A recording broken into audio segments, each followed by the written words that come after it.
اگر آپ کمر، جوڑوں اور مہروں کی تکلیف میں بہت زیادہ مبتلا ہیں، ایک دودھ کا کپ لیجیے، آپ پیالہ لے لیں، گرم دودھ ہو، ابلا ہوا ہو، خالص دودھ ہو، اس میں ایک انڈا ڈالیے، اگر دیسی مل جائے اور واقعی دیسی ہے تو سبحان اللہ، اور اس میں شہد ڈال دیجیے، دودھ ہو، انڈا ہو اور شہد ہو، بس اب یہ مکس کریں، ملائیں، یعنی ایک انڈا، ایک بڑا چمچ شہد اس میں ڈالیں اور خوب ملائیں، اس کو گھونٹ گھونٹ پیئیں۔ ہمارے ایک پرانے جاننے والے تھے، تجربات کے وہ سمجھ لیں کہ پرنسپل تھے، تجربات کے پرنسپل تھے، میں نے ان کا نام رکھا ہوا تھا تجربات کے پرنسپل، بہت تجربات تھے، ان کے مشاہدے کی نظر بہت تیز تھی اور کمال کی باتیں کرتے تھے۔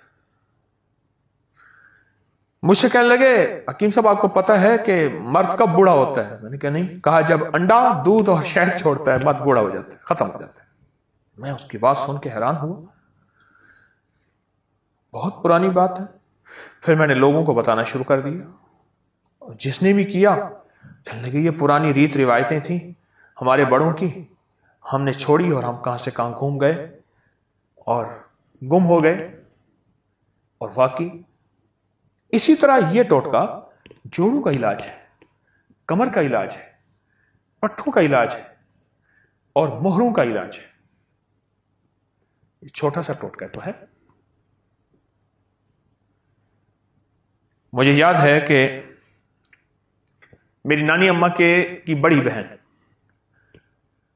کے شوہر تھے، انہیں ہم نانا کہتے تھے، بہت بوڑھے تھے۔ وہ بڑھاپے میں انڈے پی لیتے تھے، ایک انڈا پی لیا، دوسرا پی لیا، تیسرا پی لیا، چوتھا پی لیا۔ ہم حیران ہوتے تھے کہ نانا کیا کر رہے ہیں، بالکل کمزور بوڑھے۔ اور پھر میں نے ان کی زندگی میں اس انڈے کے بعد پھر دیکھا کہ دودھ کا ایک پیالہ پی لیتے تھے گرم گرم، اس میں شہد ملا کے۔ وہ دن اور رات میں قرآن ختم کرتے تھے اور محنت کرتے تھے۔ ان کی نظر بھی ٹھیک تھی، ان کی یادداشت بھی ٹھیک تھی۔ وہ اس وقت میں بچہ تھا، میں بچہ تھا تو اس وقت وہ 90 سے اوپر کے تھے، اس سے بھی زیادہ، وہ 90 سے اوپر کے تھے۔ وہ قرآن پاک پڑھتے تھے اور اس وقت میں نے دیکھا کہ ان کا قرآن پاک بوسیدہ ہو گیا تھا۔ پتہ چلا کہ ان کی زندگی میں کئی قرآن پاک بوسیدہ ہو گئے ہیں، پھٹ گئے ہیں، شہید ہو گئے ہیں۔ کیوں؟ کہ اتنا زیادہ پڑھتے ہیں اور ان کی غذا یہی تھی، وہ سردی ہو یا گرمی۔ لیکن آپ سے ایک عرض کروں گا، کیونکہ آپ عادی نہیں ہیں، آپ ایک ایک انڈا کر کے لیجئے، تھوڑا تھوڑا کر کے اپنے جسم کو اس کا عادی بنائیں۔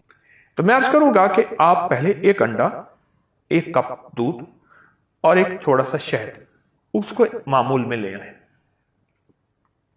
اس کو معمول میں لے آئیں۔ پھر آہستہ آہستہ آپ، کیونکہ میں نے نانا کی زندگی میں دیکھا، شاید ان کا تو ساری زندگی کا یہ نظام تھا، انہوں نے مرغیاں اپنی رکھی ہوئی تھیں اور مرغیاں انڈا دیتی تھیں، اور بعض اوقات شور شرابہ بھی ہوتا تھا کہ فلاں جو ہے انڈا چرا کے لے گیا۔ تو ان کی تو انڈے کھانے کا مزاج تھا، ان کی طبیعت کا حصہ بن گیا تھا۔ پھر ان کے لیے گرمی سردی کچھ نہیں تھی، پھر ان کا ایک عمر کا حصہ تھا۔ بہرحال انڈا، دودھ اور شہد، انڈا، دودھ اور شہد، یہ آپ کی زندگی میں حیرت انگیز رزلٹ رکھتے ہیں، نتائج رکھتے ہیں۔ کس معاملے میں؟ کمر کے معاملے میں، مہروں کے معاملے میں، پٹھوں کے معاملے میں، اعصاب کے معاملے میں۔ اس کو ضرور اپنے ساتھ شامل کیجیے۔ ایک ہمارے مخلص ہیں، وہ کہنے لگے میرے دانت ہلنا شروع ہو گئے۔ اب اس کا واحد حل یہ ہے کہ دانتوں پہ تار لگوائیں یا سارے دانت نکلوا کے ایک مصنوعی دانت لگوائیں۔ ایک دانت ہلا، دوسرا ہلا، تیسرا ہلا، اور ہلنا شروع ہو گئے دانت۔ پریشان کن بات، بہت اس علاج وغیرہ کیا، اس کے لیے درد کی چیزوں کی گولیاں، کچھ نہ ہوا۔ کسی نے مجھے ٹوٹکا بتایا کہ ایک کچا انڈا لے کے منہ میں ڈال کے پی جا، 40 دن کر لے۔ کہا کہ 40 دن کر کے آج سالہ سال ہو گیا ہے، میرے دانت پھر نہیں ہلے اور میں ٹھیک ٹھاک ہوں۔ اس کو جتنا اللہ رحمان رحیم اور باسین مین ان کے استحزار سے پڑھیں گے، اس کی طاقت لاکھ ہزار کروڑ ارب بڑھ جاتی۔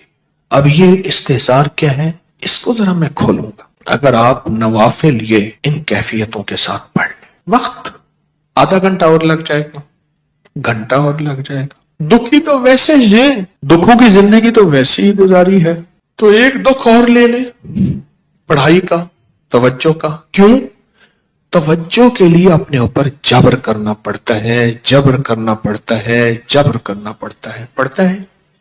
ایک درویش تھے، انہوں نے 700 والیوم، 700 جلدیں لکھی صرف بسم اللہ کی با پہ، بسم اللہ کی صرف بے پر، جسے بے با کہتے ہیں۔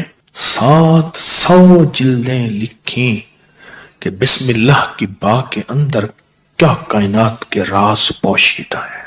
میرے پاس ایک صاحب آئے، مجھ سے کہنے لگے اولاد نہیں ہے، جائیداد بہت ہے، اور میرے قریب والوں کی جائیداد پہ نظر ہے، حتیٰ کہ میرے رشتہ داروں نے جائیداد تقسیم کر بھی لی ہے۔ وہ تیرا، یہ بڑا ہو گیا ہے، وہ میرا، وہ تیرا، وہ میرا، اور بعض اوقات تقسیم پہ جھگڑا بھی ان کا آپس میں ہو جاتا ہے۔ نہیں میں تو یہ لوں گا، یہ مر جائے گا، وارث تو ہے کوئی نہیں، وہ کہنے لگا میں یہ لوں گا، یعنی یہ مرا نہیں ہے، ان کے جھگڑے پہلے شروع ہو گئے۔ میں نے انہیں کچھ ترتیب اسباب کی بتائی، اور پھر میں نے ان سے کہا اگر آپ کو ایک عمل بتاؤں جس میں ہے مشقت، مشقت، مشقت، اس کو کر لیں، روز کر لیں، تیسرے دن کر لیں، ہفتے میں ایک بار کر لیں، کر لیں، اور اس کو چند بار کر لیں، پر کریں ایسے کہ ہڈیاں بھی تھک جائیں، جسم بھی تھک جائے، دماغ بھی تھک جائے، حلق بھی خشک ہو جائے، حلق خشک ہو جائے، اس عمل کی مشقت کا اثر جسم پہ پڑے۔ بس اب میری الفاظ آسان ہے، اس عمل کی مشقت کا اثر، اور اگر اس عمل کی مشقت کا اثر تیرے جسم پہ نہیں ہے، پھر سمجھ لے کہ عمل عرشوں پہ نہیں گیا، بس آسمان اور زمین کے درمیان معلق ہے، آسمان اور زمین کے درمیان معلق ہے، لٹکا ہوا ہے، عرشوں پہ نہیں گیا۔ اب اس بات کو آپ دل میں دہرائیں کہ اس عمل کی مشقت کا اثر کس پہ ہو؟ جسم پہ۔ بس یہ ذرا دہرائیں دل میں، اور 3 دفعہ دہرائیں کہ اس عمل کی مشقت کا اثر دل، جسم، پٹھے، ہڈیوں پہ، گھٹنوں پہ، زبان خشک ہو جائے، جسم پہ ہو اس عمل کی مشقت کا۔ میں نے اس کو یہ سمجھا دی۔ آج بھی ایک صاحب نے مجھے بتایا کہ میں نے کئی لوگوں کو بتایا، ان کا کام بنا یہی نفل۔ انہوں نے میری بات کو سمجھ لیا۔ آپ اگر میں انہیں کہہ دیتا کہ بالکل آسان عمل ہے تو وہ تھوڑی سی مشقت میں خود چھوڑ دیتے۔ میں نے پہلے بتا دیا کہ اس عمل کی مشقت لیں، توجہ میں، دھیان میں، پڑھنے میں، یکسوئی میں، اس عمل کی مشقت لیں، توجہ میں، دھیان میں، یکسوئی میں لیں۔ انہیں میری بات سمجھ آ گئی، میں نے سمجھایا انہیں۔ اور جب اس عمل کی، اب ذرا غور سے سنیں، جو میں آپ کو اپنا راز بتا رہا تھا اب آپ کو سمجھ آئے گا۔ جب اس عمل کی مشقت اپنے دل پہ، توجہ پہ، دھیان پہ، ذہن پہ، دل پہ، پٹھوں پہ لیں گے، پھر اس کا نور کھلے گا، اس کے لفظوں کے اسرار کھلیں گے۔ کیا لفظ کہا میں نے؟ اس کا نور کھلے گا، اس کے لفظوں کے اسرار، راز کھلیں گے، راز، ہاں کھلیں گے۔ پھر اللہ کی جیتی جاگتی حیرت انگیز مدد جیگتی جاگتی آنکھوں سے نظر آنا گا شروع ہو جائے گی، اور لفظ اسم ذات اللہ، کیا کمال ہے۔ ایک دفعہ اللہ کہا، ایسے ہے جیسے نا کسی پتھر کو، پیسے کو پھینچو تو وہ نیچے جا رہا شفاف پانی میں نظر آ رہا، ایسے اللہ کہا، ایسی گھلتے گھلتے گھلتے جسم میں اس کا سرور اور سکون جا رہا۔ اس عمل کی مشقت لیں، جیسے حجویری محل میں اینٹیں، پتلی پتلی اینٹیں اٹھا کے، اللہ اکبر، نیچے چلا گاہوں میں لگانے والے، اور وہاں کی صفائیاں وہاں کی سمیٹنے والے، ایسی اس کی مشقت اپنے اوپر لیں۔ دیکھیں، ایک پڑھنے کا طریقہ میں بتاتا ہوں. بسم اللہ الرحمن الرحیم، بسم اللہ الرحمن الرحیم، بسم اللہ الرحمن الرحیم، بسم اللہ الرحمن الرحیم، بسم اللہ الرحمن الرحیم. 1000 جو پورا کرنا ہے، 1000 جو پورا کرنا ہے. ایک ہے بسم اللہ الرحمن الرحیم، بسم اللہ الرحمن الرحیم، بسم اللہ الرحمن الرحیم. اس کی با، اس کی سین، اس کی میم، اس کا ایک ایک حرف اور لفظ اللہ، اور اس کا الرحمن اور اس کا الرحیم، اور اس کی فیض اور اس کی خیر اور اس کی برکت اور اس کی تاثیر اور اس کے فوائد اور اس کے فضائل اور اس کے کمالات اور اس کی کیفیات میرے اندر ایسے اترتی چلی جائیں، اترتی چلی جائیں. درمیان میں وضو کی حاجت ہے، وضو تازہ بنا لے، پانی پینے کی چاہت ہے، پانی پی لے، پر اس کو توجہ ہو، اونگ نہ ہو، نیند نہ ہو اور غفلت نہ ہو.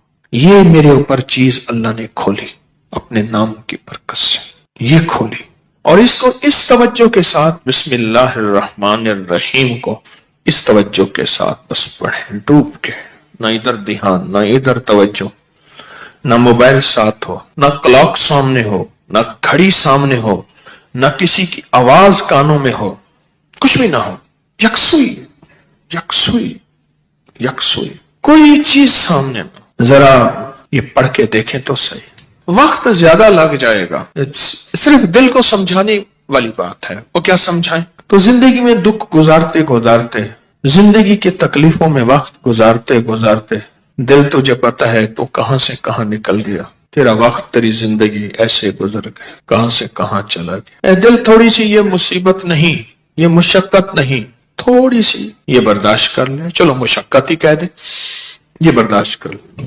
اس دل کو سمجھانا ہی ہے تھوڑا سا، اور کچھ نہیں کرنا. بس جب دل کو سمجھائیں گے نا، یہ نفل عرشوں سے فیصلہ کرواتے.